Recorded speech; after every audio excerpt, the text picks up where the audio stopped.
안녕하세요. 산타는 제이선입니다. 기나긴 겨울이 지나가고 드디어 봄꽃이 만발하는 시기가 찾아왔는데요. 대한민국을 대표하는 봄꽃 하면 가장 먼저 떠오르는 꽃이 진달래가 아닐까 생각합니다.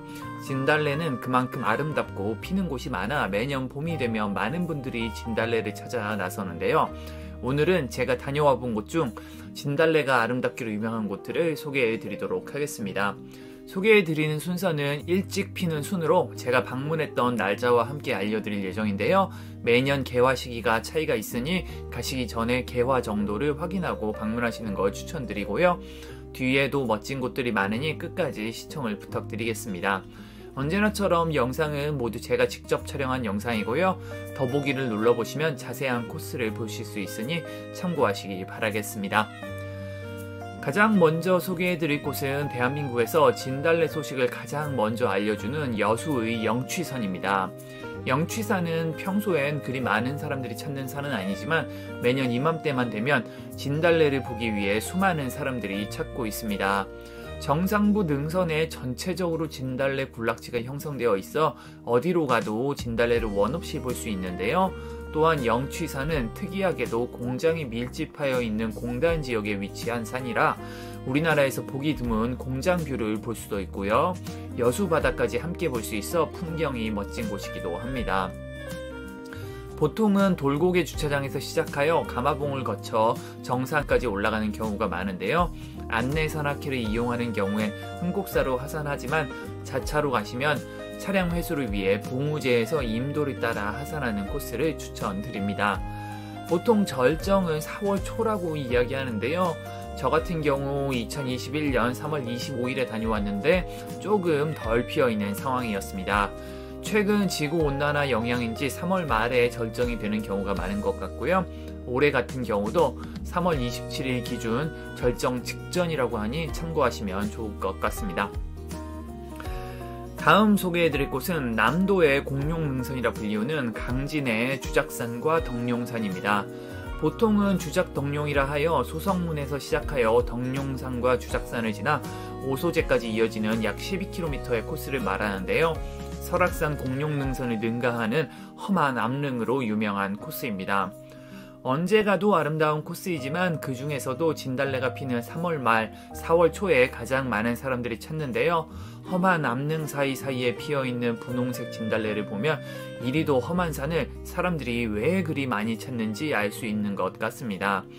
다만 주의할 점은 코스가 굉장히 험하기 때문에 암릉을 좋아하지 않는 분들이라면 방문을 자제하시는 것이 좋습니다.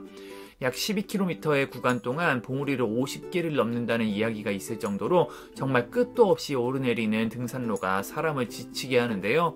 저도 처음 갔을 때 체력보다는 멘탈이 바사삭 털릴 정도로 힘들었으니 참고하시기 바라겠습니다.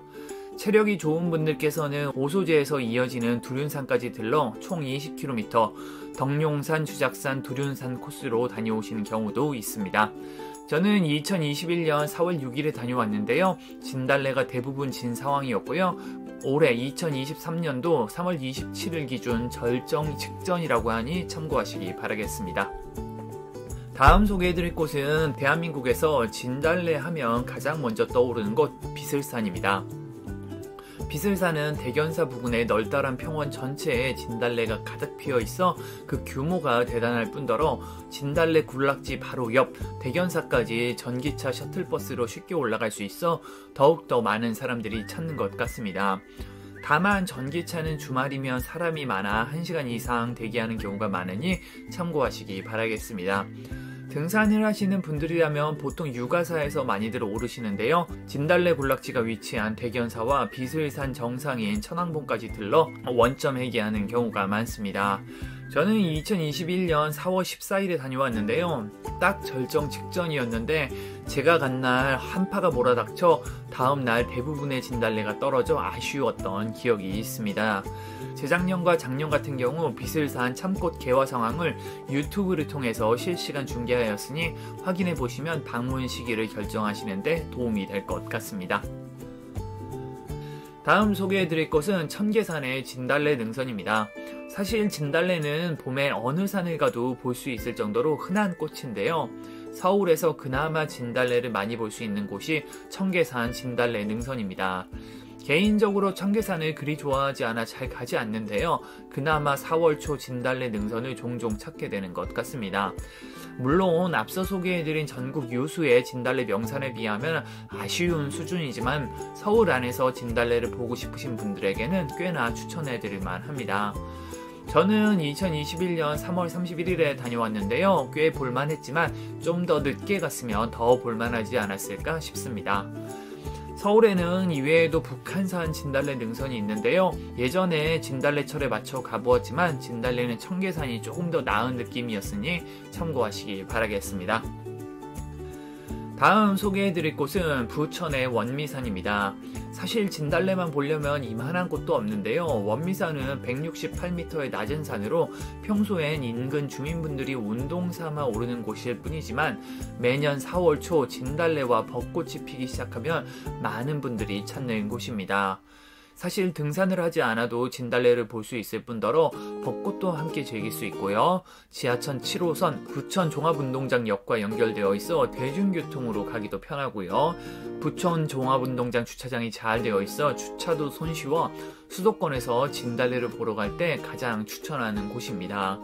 저는 2022년 4월 5일에 다녀왔는데요. 진달래는 절정을 지나고 있었고요. 벚꽃은 아직 피지 않았었으니 참고하셔서 방문 일자를 조율해 보시는 걸 추천드립니다. 다음 소개해드릴 곳은 강화도의 고려산입니다. 고려산은 비교적 수도권에 가까워 많은 사람들이 찾는 곳입니다. 뿐만 아니라 군락지까지 다녀오는 길도 그리 어렵지 않아 남녀노소 누구나 다녀올 수 있어 더욱 많은 사람들이 찾는데요. 코로나가 시작된 이후 매년 진달래철 폐쇄를 하였으나 작년에 소리 소문 없이 개방하여 부랴부랴 다녀왔던 기억이 있는데요. 2022년 4월 24일에 갔을 때 조금 늦어 진달래가 지고 있는 상황이었으니 참고하셔서 방문 시기를 결정하시면 좋을 것 같습니다. 참고로 고려산은 진달래철엔 워낙 많은 사람들이 찾아 주말에는 차도 막히고 주차도 쉽지 않다고 하니 참고하셔서 다녀오시길 바라겠습니다. 마지막으로 소개해드릴 곳은 설악산의 귀때기 첨봉입니다. 5월 15일까지 산불 조심 기간으로 통제되는 설악산에 무슨 진달래냐고 생각하실 수 있지만 설악산에는 고지대에서만 자생하는 털진달래가 5월 15일경 절정을 맞이하는 경우가 많습니다. 저는 2021년 5월 19일, 2022년 5월 16일 설악산 통제가 풀리면 항상 귀때기 첨봉으로 향했는데요. 귀때기 첨봉 특유의 암릉과 털진달래, 설악산 산세가 만나 환상적인 풍경을 자랑합니다. 털진달래를 보기 위해선 한계령에서 시작하여 귀때기 첨봉까지 왕복하는 코스를 추천드리고요. 체력적으로 여유가 있으시면 귀때기 첨봉을 지나 큰감투봉, 대승령, 장수대로 하산하는 코스를 추천드립니다. 다만 귀때기 첨봉 부근의 암릉이 굉장히 험하고요. 암릉을 좋아하지 않는 분들이나 체력적으로 부담이 되는 분들은 방문을 자제하는 것을 추천드립니다. 이외에도 아직 소개해드리지 못한 곳들이 많은데요. 거제의 대금산, 창원의 천주산, 창녕의 화왕산, 한라산 털진달래 등도 진달래로 유명한 곳들인데요. 기회가 되는 대로 소개해드릴 수 있도록 하겠습니다. 오늘은 이렇게 진달래 보기 좋은 곳들을 소개해드렸는데요. 최근 지구온난화와 냉해로 인해 진달래가 제대로 피지 못하고 지는 경우가 있었습니다. 올해는 부디 모두 멋진 진달래를 보실 수 있길 기원해 보겠습니다. 긴 영상 끝까지 시청해주셔서 감사하고요. 전 다음에 또 좋은 영상으로 찾아뵙도록 하겠습니다. 전 산타는 제이슨이었습니다. 감사합니다.